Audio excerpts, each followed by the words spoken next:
পুৱাৰ শিৰোনামলৈ স্বাগতম ষ্টুডিঅত মই পাপৰি আৰু আমি আজি যেটো বিষয়বস্তু বাছি লৈছো ইতিমধ্যে আমি জনাইছো যে পুৱাৰ শিৰোনামত আমি আলোচনা কৰিম নিৰ্বাচনৰ যি প্ৰস্তুতি সেই সন্দৰ্ভত লগতে আমি আলোচনা কৰিম কিদৰে এতিয়া ৰাজনৈতিক দলসমূহ তৎপৰ হৈ পৰিছে আৰক্ষী প্ৰশাসন তৎপৰ হৈ পৰিছে লগতে কোনো ঠাইত প্ৰশিক্ষণ দিয়া হৈছে আমি কিছু সময় পূৰ্বে দেখুৱাইছিলো যে যোৰহাটত কেনে ধৰণে প্ৰশিক্ষণ দিয়া হৈছে আৰু সমান্তৰালভাৱে ভোট যাতে সকলোৱে দিয়ে তাৰ বাবেও আহ্বান জনোৱা হৈছে গতিকে এতিয়া দেখিবলৈ পোৱা গৈছে যে ৰাজ্যত যি ধৰণে বিহুৰ প্ৰস্তুতি চলাব লাগে ঠিক তেনে ধৰণে তাৰ পূৰ্বৰে পৰা এতিয়া নিৰ্বাচনৰ বাবে সকলো প্ৰস্তুত হৈ পৰিছে কিন্তু তাৰ মাজত সবাতোকৈ ডাঙৰ কথাটো হৈছে যিসকল সাধাৰণ ৰাইজ যিমানসমূহ আঁচনি ইতিমধ্যে ঘোষণা কৰা হ'ল যিমানসমূহ অভিলাষী আঁচনি ইতিমধ্যে ঘোষণা কৰা হৈছে সেই আঁচনিসমূহে তেওঁলোকক চুইছেগৈ নে সঁচাকৈ বিদ্যুতৰ ব্যৱস্থা কোনো ঠাইত বহু দিনলৈকে হোৱা নাছিল কিন্তু এটা নিৰ্বাচনৰ পূৰ্বত দেখিবলৈ পোৱা গৈছে অতি তৎপৰতাৰে বিদ্যুতৰ সংযোগ দিয়া দেখিবলৈ পোৱা গৈছে গতিকে এনে ধৰণৰ যিসমূহ সুবিধা নিৰ্বাচনৰ পূৰ্বে কিছুদিন পূৰ্বে দিয়া দেখিবলৈ পোৱা গৈছে অৰ্থাৎ ইয়াৰ দ্বাৰা লাভান্বিত হ'ব নেকি বিজেপি গতিকে এনে ধৰণৰ বহু প্ৰশ্ন এতিয়া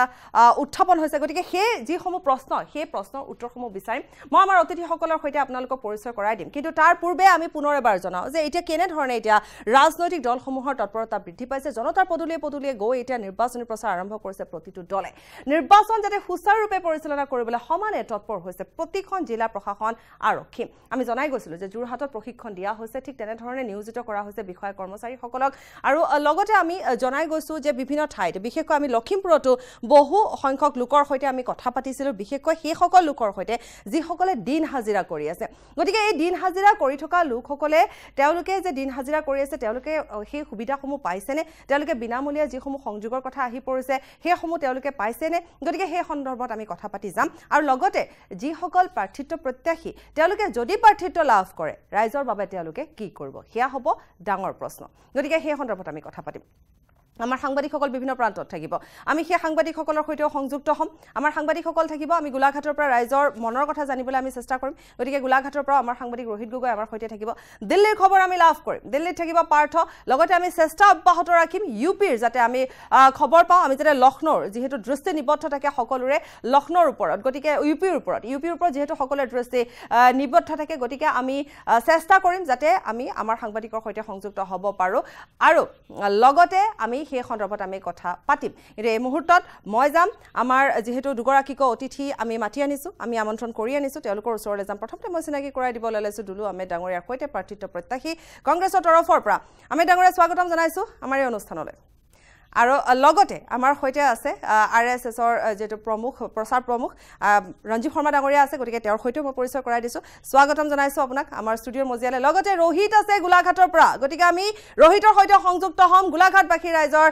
যি মনৰ কথা সেয়া আমি লাভ কৰিম ৰোহিতৰ দ্বাৰা কিন্তু প্ৰথমতে মই ষ্টুডিঅ'লৈ যাম গতিকে ষ্টুডিঅ'ত থকা দুয়োগৰাকী অতিথিক স্বাগতম ইতিমধ্যে মই জনাইছো প্ৰশ্ন আপোনালোকলৈ একেটাই যে নিৰ্বাচন একদম সমাগত বিহুৰ মাজতে বিহুৰ পূৰ্বে আৰু বিহুৰ পাছত নিৰ্বাচন গতিকে প্ৰস্তুতি ইতিমধ্যে চলিছে প্ৰথমতে মই প্ৰাৰ্থিত্ব প্ৰত্যাশী দুলু আহমেদ ডাঙৰীয়া আপোনাক সুধিব বিচাৰিছো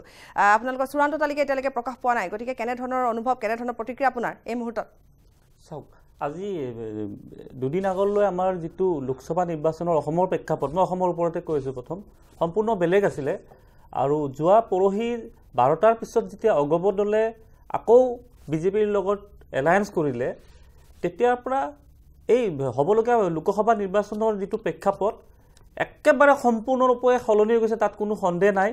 কাৰণ এই অগপ দলৰ এই তিনিগৰাকী নেতাই আজি যে 2 মাহ আগৰ পৰা এখন হাই ভোল্টেজ ড্ৰামা এখন কৰি আছিলে অসমৰ ৰাইজে বুজিবলৈ বাকী নাই আৰু মোৰ এটা বিশ্বাস হয় যে এতিয়া এই দুদিনৰ পিছত আমাৰ যিটো প্ৰেক্ষাপট সলনি হৈছে ৰাজনৈতিক অসমৰ ক্ষেত্ৰত কৈছো মই ভাৰতবৰ্ষৰ ক্ষেত্ৰত পিছত যাম অসমৰ ক্ষেত্ৰত যেহেতু অসমৰ ৰাইজে আগতেই সিদ্ধান্ত লৈছিলে যে কোনো বিকল্প নাই আমি কংগ্ৰেছ দলকে ভোট দিব লাগিব তথাপি যেতিয়া এই তিনিগৰাকী আঞ্চলিকতাবাদী নেতাই যেতিয়া মন্ত্ৰিত্ব ত্যাগ কৰি তেখেতসকলে যেতিয়া কেবৰ বিৰুদ্ধে মাত মাতা আৰম্ভ কৰিছিলে তেতিয়া অসমৰ ৰাইজে এইটো সত্য হলেও মানে ক'ব লাগিব আমাক কংগ্ৰেছ দলক যিমানখিনি ৰাইজে আঁকোৱালি লৈছিল বা ভাল পাইছিল ঠিক তেনেকুৱা এজিপিৰ প্ৰতি এটা ভাল ভাৱ আহিছিলে কিন্তু এই যেতিয়া পৰহিৰ যিটো ঘটনা হ'ল আকৌ জইন কৰিলে ৰাতি জইন কৰাৰ পাছত আৰু আটাইতকৈ আচৰিত কথা দ্বিতীয় দিনাই আহি ৰাতিপুৱা আকৌ মন্ত্ৰিত্ব লৈছে এইটো খুব ডাঙৰ কথা তেখেতসকলৰ তাৰমানে তেখেতসকলে মন্ত্ৰীৰ চকীখন লাগে কোন আঞ্চলিকতাবাদ কি জাতীয়তাবাদ এইবিলাক ধ্বংস কৰি শেষ কৰক আৰু মোৰ এটা বিশ্বাস হয় অসমৰ ৰাইজৰ এটা বিশ্বাস হৈছে এই তিনিজন নেতাই কিন্তু কংগ্ৰেছক ৰুধিবৰ বাবে এই মিত্ৰতা কৰা হৈছে বুলি তেওঁলোকে কথাটো উত্থাপন কৰিছে মই কথা পাতিম দুলামে ডাঙৰ কথা পাতিম ৰঞ্জিত শৰ্মা ডাঙৰীয়া ওচৰলৈ যাম কিন্তু যেহেতু আমাৰ সাংবাদিক সকলো আছে মই দিল্লীলৈ যাম পাৰ্থ আছে আমাৰ সৈতে পাৰ্থ দিল্লী ব্যুৰ চিফ পাৰ্থ আপোনাৰ ওচৰলৈ আহিছো যি প্ৰেক্ষাপট এতিয়া অসমৰ সলনি হৈছে বুলি ইতিমধ্যে দুলামে ডাঙৰীয়া জনাইছে কাৰণ যেহেতু মিত্ৰতা প্ৰসংগ পুনৰ উত্থাপন হৈ গ'ল যিটো লৈ ইতিমধ্যে এখন নাটক ৰচা হ'ল মিত্ৰতা হ'ল গতিকে যথেষ্ট এতিয়া দেখিবলৈ পোৱা গৈছে তেওঁলোকে যিটো কথা কৈছে যে কংগ্ৰেছক ৰুধিবৰ বাবেহে এই মিত্ৰতা কৰাৰ কথা কোৱা হৈছে গতিকে প্ৰথমতে সেই সন্দৰ্ভত আপোনাৰ পৰা জানি ল'ম পাৰ্থ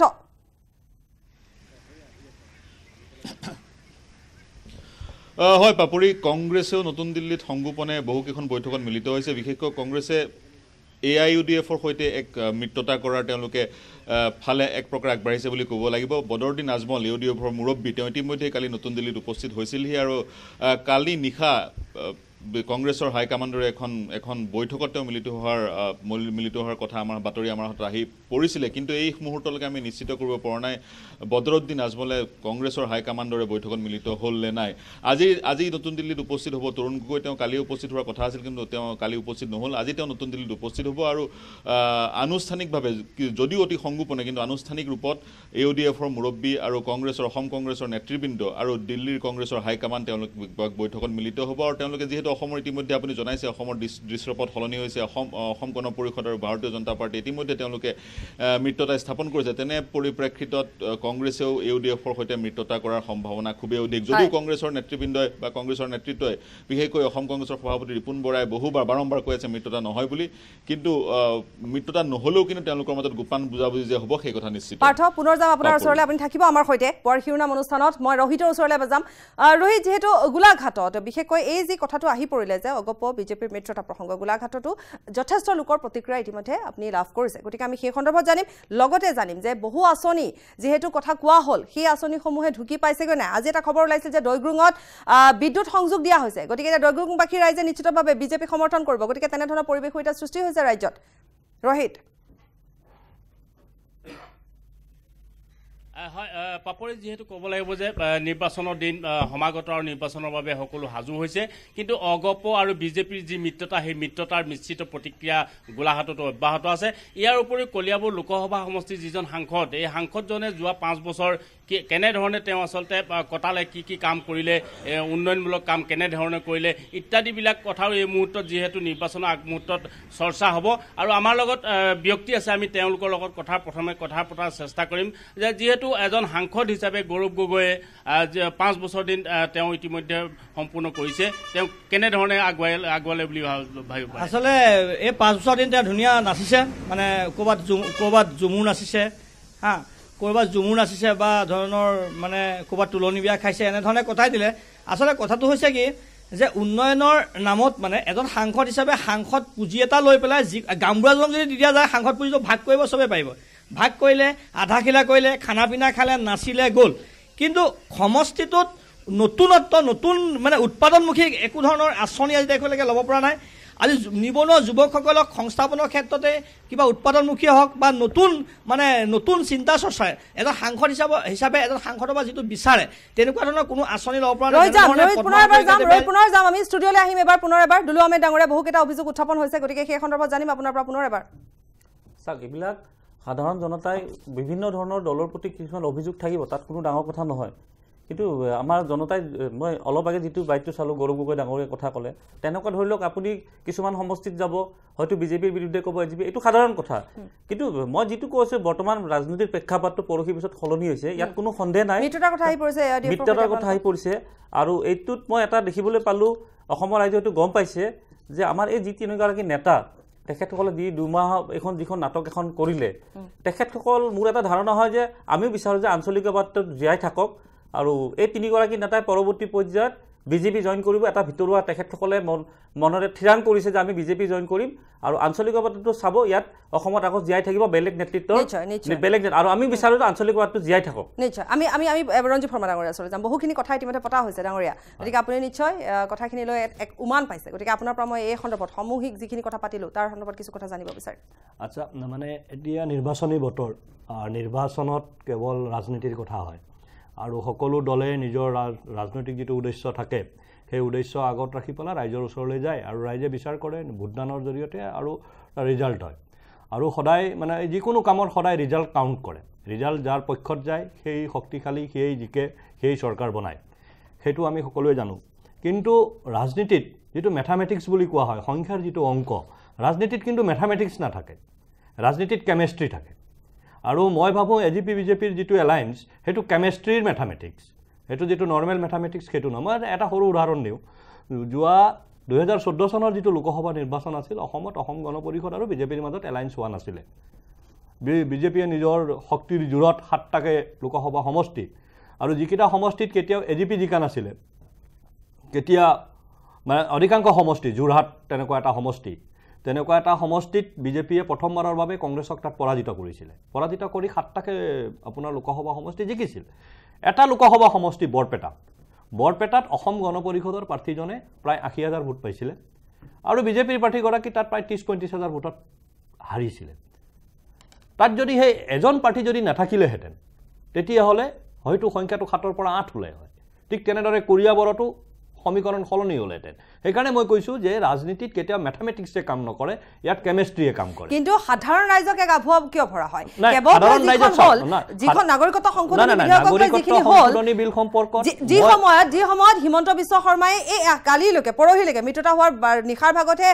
যিহেতু মিত্ৰতাৰ প্ৰসংগ আহি পৰিলে গতিকে তাৰ পূৰ্বেও হিমন্ত বিশ্ব শৰ্মাই দিনৰ ভাগলৈকে কিন্তু সংবাদ মাধ্যমৰ আগত কৈ আছিল যে এয়া হ'ব নোৱাৰে ৰঞ্জিত দাসে তাৰ পূৰ্বেও কৈছিল যে তৃণমূল কৰ্মীসকলে নিবিচাৰে তাৰ পাছতো কিন্তু নিশাৰ এখন খেল হ'ল য'ত মিত্ৰতা হ'ল গতিকে ৰাজনীতিয়ে হয় গতিকে এই যি অংক হ'ল এয়া আচলতে সাধাৰণ ৰাইজৰ মাজত এখন নাটক হ'ল মই আপোনাৰ ওচৰলৈ যাম মই আলোচনা কৰিম পাৰ্থৰ ওচৰৰ পৰা আহোঁ পাৰ্থ আপোনাৰ ওচৰলৈ পুনৰ এবাৰ আহিছোঁ ৰাজনৈতিক প্ৰেক্ষাপটৰ কথা আমি ইতিমধ্যে পাতিছোঁ গতিকে এতিয়া দেখিবলৈ পোৱা গৈছে যে প্ৰত্যাহ্বান যথেষ্ট আহি পৰিব গতিকে সেই সন্দৰ্ভত আপোনাৰ হাতত আৰু কি খবৰ থাকিব পাৰে কেৱল অসমৰ বুলিয়ে নহয় পাৰ্থ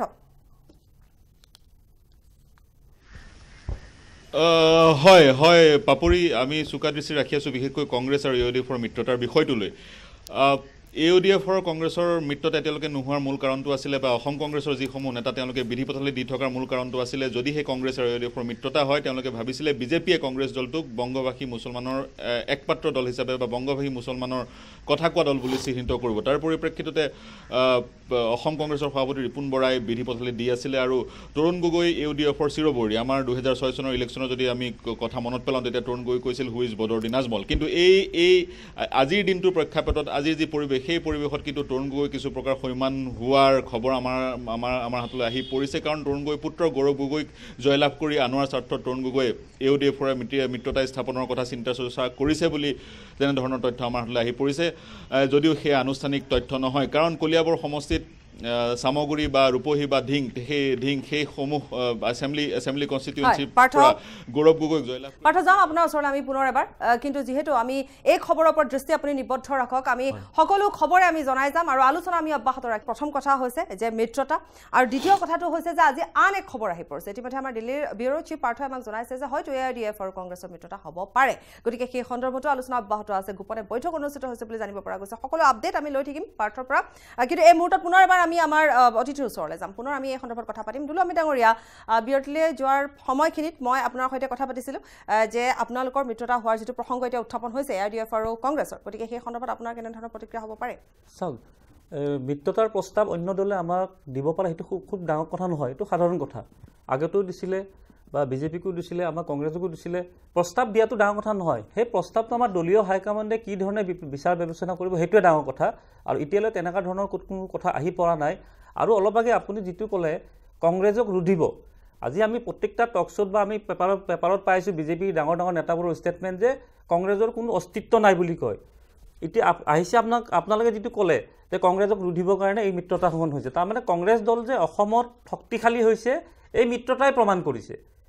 তাত কোনো সন্দেহ নাই কাৰণ যদি আমি সঁচাকৈ দুৰ্বল হৈ থাকিলেও কংগ্ৰেছ দলটো তেনেহ'লে বিজেপিয়ে আৰু সঁচাকৈ যদি শক্তিশালী হৈ থাকিলে হয় তেনেহ'লে বিজেপিয়ে এই মিত্ৰতাৰ নাটকখন নকৰিলে আৰু এই মিত্ৰতাৰ নাটকখন যদিও পৰহি কৰিছে কিন্তু এখন পূৰ্ব পৰিকল্পিত নাটক পৰহি খালি তেখেতসকলে ৰাজহুৱাকৈ ঘোষণা কৰিছে আৰু মন্ত্ৰিত্ব লোৱাৰ পিছতে আমি গম পাইছোঁ যে এখন একেবাৰে পূৰ্ব পৰিকল্পিত ইয়াত কোনো সন্দেহ নাই আৰু তেখেতসকলে গম পাইছে কংগ্ৰেছ দলটো শক্তিশালী হৈ গৈ আছে দিনক দিনে ৰাহুল গান্ধী ডাঙৰ নেতৃত্বত চৰকাৰ গঠন হোৱাটো নিশ্চিত হৈ পৰিছে যাৰ কাৰণে তেখেতসকলে ভাৰতবৰ্ষৰ বিভিন্ন ৰাজ্যত আঞ্চলিকতাবাদটো ধ্বংস কৰিব তেখেতসকলে RSSৰ সহযোগত আজি RSSৰ নেতা ৰঞ্জিত শৰ্মা ডাঙৰ ইয়াত উপস্থিত আছে তেখেতসকল কিন্তু সফল হৈছে আঞ্চলিকতাবাদ অকল অসমত নহয় সমগ্ৰ ভাৰতত ধ্বংস কৰিবলৈ শেষ কৰিবলৈ নিশেষ কৰিবলৈ RSSৰ জৰিয়তে বিজেপি যিটো পৰিকল্পনা কৰিছিলে সক্ষম হৈছে কিন্তু অসমৰ ক্ষেত্ৰত সম্পূৰ্ণ বেলেগ হ'ব এই তিনিগৰাকী নেতা আপুনি চাব পৰৱৰ্তী পৰ্যায়ত আজি মই কোৱা কথা কিন্তু আপোনালোকে নোট কৰি থ'ব বিজেপিত জইন কৰিব আগে পিছে বহুত কংগ্ৰেছ আমাৰ AGP দলৰ অগপ দলৰ নেতা কংগ্ৰেছত জইন বিজেপিত জইন কৰিছে মন্ত্ৰিত্বও লৈছে এই তিনিজনৰ ক্ষেত্ৰতো একেই হ'ব আৰু জাতীয়তাবাদটো আঞ্চলিকবাদটো বেলেগৰ নেতৃত্বত অসমত জীয়াই থকাটো 100% নিশ্চিত আৰু আমিও বিচাৰোঁ বিজেপি নিশেষ হওক UDF নিশেষ হওক ইয়াত কোনো সন্দেহ নাই সাম্প্ৰদায়িক দল AGPও নিশেষ হওক AGP মানে দলটোক মই কোৱা নাই এই নেতা তিনিগৰাকী যিগৰাকী নিজৰ স্বাৰ্থত ফণীভূষণ ডাঙৰীয়া তেখেতে যেতিয়া বঙাইগাঁও ৰেল ষ্টেচনত যাই কান্দিছিলে মই দুখ পাইছিলোঁ যে ইমান এই বয়সত এই মানুহজনে এই ধৰণৰ মানে কান্দিছে অসমৰ ৰাইজৰ স্বাৰ্থত বা অসমৰ স্বাৰ্থত কিন্তু আজি গম পালোঁ তেখেতে অসমৰ স্বাৰ্থত বা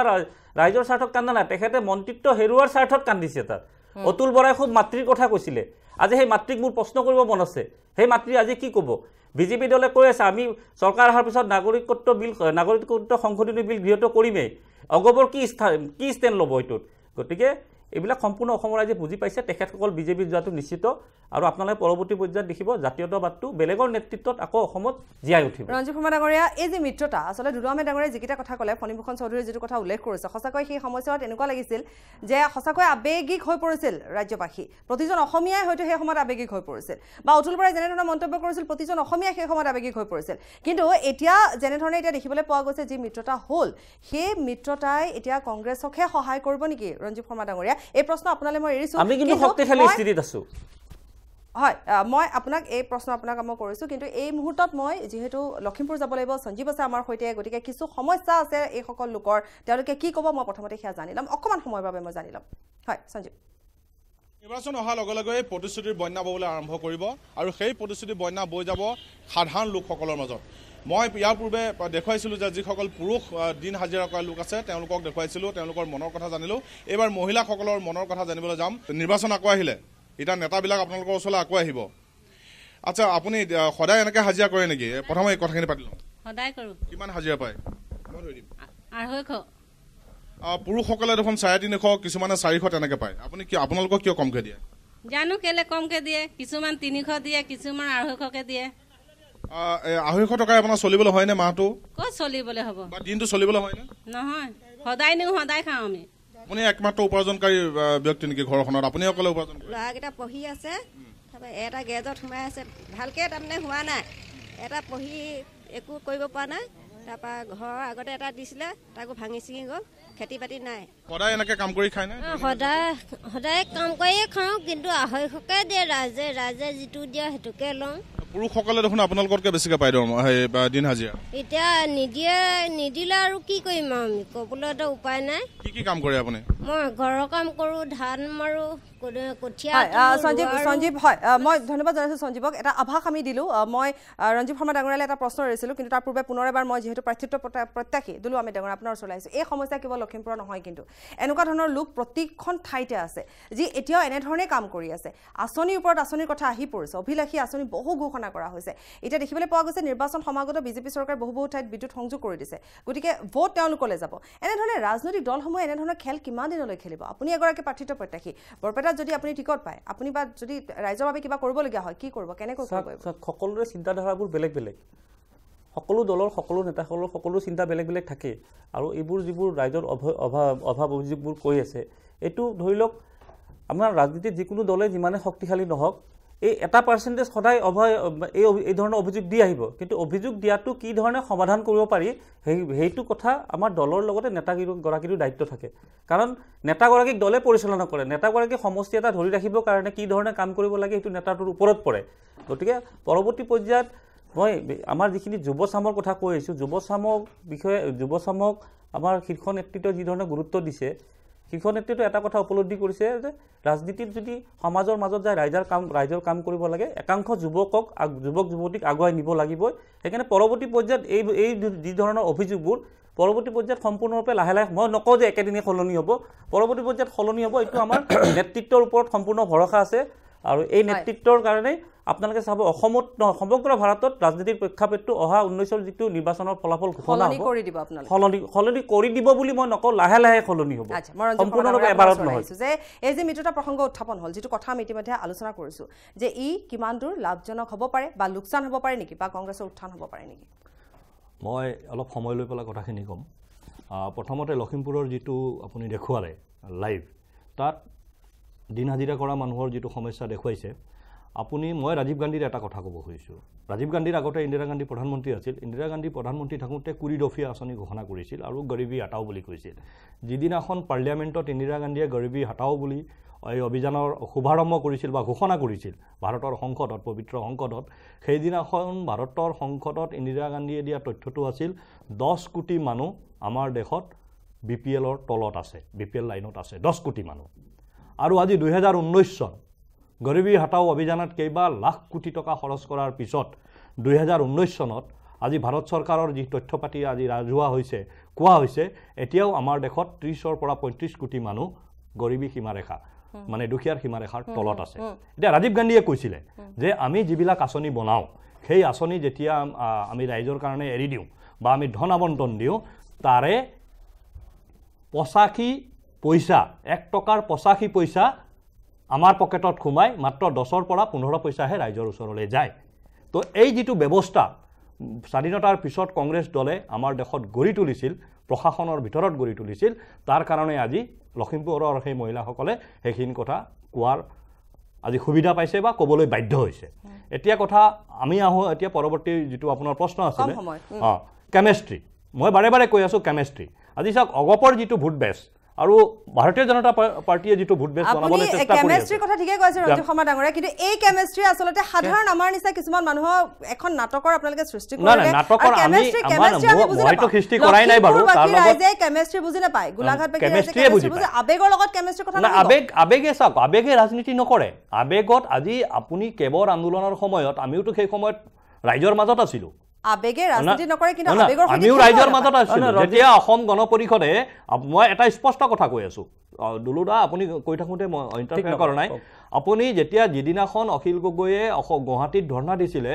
গণেশগুৰিৰ গণেশ মন্দিৰৰ যিটো উদ্যান য'ত 300-400 মানুহ থিয় হ'ব পাৰে সেই উদ্যানত তেওঁ যেতিয়া উদাত্ত কণ্ঠে ভাষণ দি আছিল আৰু কৈ আছিল হাজাৰ হাজাৰ লাখ লাখ মানুহ আমাৰ লগত আছে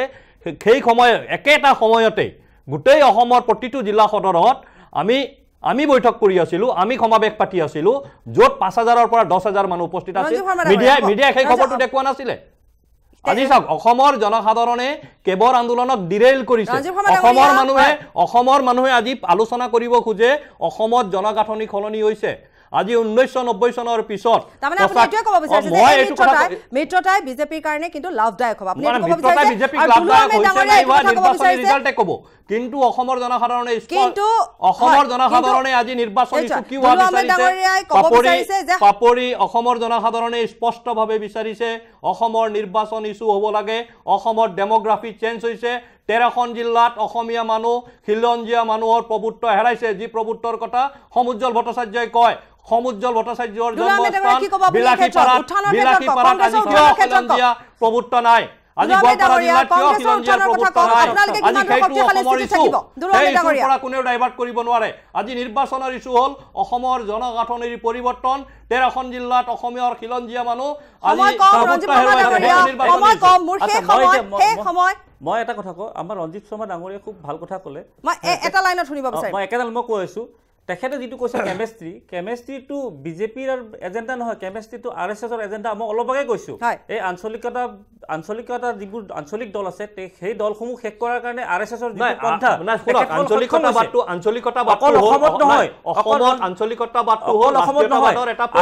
আৰু এই যিবোৰ জনতাৰ অভিযোগ আহি আছে মই টিভিত দেখিবলৈ পালোঁ আজি কেন্দ্ৰত আছে বিজেপি চৰকাৰ ৰাজ্যত আছে বিজেপি চৰকাৰ আপুনি বহুত ভিতৰৰ গাঁৱত সোমাই যাই কিন্তু ক'ব যে উন্নয়ন হৈছে নে নাই হোৱা বুলি ক'ব যদি সোধে কোনে উন্নয়ন কৰা তেখেতসকলে দলৰ নাম ক'ব নোৱাৰিব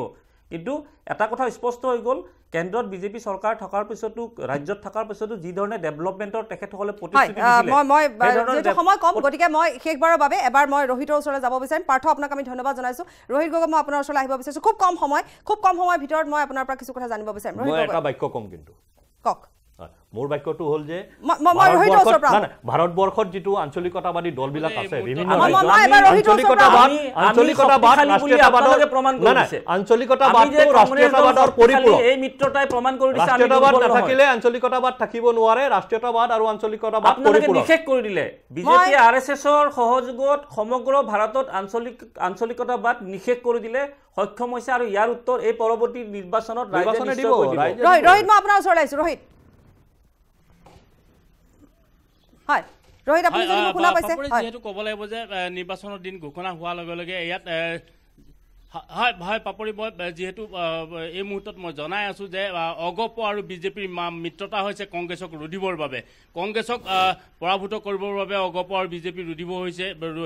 ৰুধিবৰ বাবে তেওঁলোকে মিত্ৰতা হৈছে কি ক'ব আপুনি যে যিহেতু তেওঁলোক একত্ৰিত হৈছে এই মুহূৰ্তত যিমানে বিজেপি এজিপি আৰু লাগিলে 6-7টা দল মানে ঐক্যবদ্ধ হওক কংগ্ৰেছক কোনো পধ্যে ৰুধিব নোৱাৰে কলিয়াবৰ সমষ্টিটো যোৱা 45 বছৰৰ পৰা কংগ্ৰেছৰ দখলত থকা মানে এটা সমষ্টি আৰু গৌৰৱ গগৈ ইয়াৰ জনপ্ৰিয়তা কোনো ম্লান কৰিব নোৱাৰে ধন্যবাদ কংগ্ৰেছক কোনেও উঠিব নোৱাৰে কংগ্ৰেছ শক্তিশালী স্থিতিত আছে বুলি জানিব পৰা গৈছে ৰোহিত গগৈ আপোনাক আমি ধন্যবাদ জনাইছো পুনৰ ষ্টুডিঅ'লৈ এবাৰ আহিছো 1 মিনিট আছে আমাৰ হাতত কওক ৰঞ্জিত শৰ্মা ডাঙৰীয়া মই কৈছো যে আঞ্চলিকতাবাদৰ যিটো কথা ওলাই আছে আঞ্চলিকতাবাদ ৰাষ্ট্ৰীয়তাবাদ নাথাকিলে আঞ্চলিকতাবাদ থাকিব নোৱাৰে থাকিব নেতাবোৰ শেষ হৈ যাব আজি শংকৰদেৱে কি কৈছিলে শংকৰদেৱে কৈছিলে যে অসমৰ কথা কৈছিলে কিন্তু ভাগৱত গীতাৰ ওপৰত আধাৰ কৰি কৈছিলে গতিকে আমাক লাগে শংকৰদেৱৰ আঞ্চলিকতাবাদ আমাক লাগে ৰাষ্ট্ৰীয়তাবাদ নহলে আঞ্চলিকতাবাদ নাথাকে আমি শংকৰদেৱৰ আঞ্চলিকতাবাদ আমাক শংকৰদেৱৰ আঞ্চলিকতাবাদ সমগ্ৰ ভাৰতত আজি আমাক প্ৰফুল্ল মহন্তৰ আঞ্চলিকতাবাদ নালাগে আপোনালোকে জানে মাজে মাজে কংগ্ৰেছৰ ঘৰত যোৱা আঞ্চলিকতাবাদ অসমক নালাগে আমাক শংকৰদেৱৰ আঞ্চলিকতাবাদ লাগে শংকৰদেৱৰ আঞ্চলিকতাবাদ মহাত্মা গান্ধীকো বেপাৰী বুলি কয় আপুনি শংকৰদেৱৰ কথা কৈ লাভ নাই এতিয়া আপোনালোকে মহাত্মা গান্ধী কোনেও কোৱা নাই এইটো লেফটিষ্টে কৈছে আপোনালোকৰ বন্ধু লেফটিষ্টে মহাত্মা গান্ধীক বেপাৰী বুলি কৈছে মই নামো কৈ দিব ধন্যবাদ জনাইছো নিশ্চিতভাৱে কম সময়ৰ ভিতৰত আমি যথেষ্টখিনি আলোচনা কৰিছো মই ধন্যবাদ জনাইছো দুয়োগৰাকী অতিথিলৈ ধন্যবাদ লগতে ৰোহিত গগৈলৈ ধন্যবাদ জনাইছো পাৰ্থ আপোনাকো ধন্যবাদ জনাইছো আৰু এই কম সময়ৰ ভিতৰতে আমি যথেষ্ট এই সন্দৰ্ভত আলোচনা আগবঢ়ালো ধন্যবাদ জনাইছো সঞ্জীৱ লাহনকো আৰু ইয়াৰ সৈতে পুৱাৰ শিৰোনামৰ পৰা বিদায় লৈছো নমস্কাৰ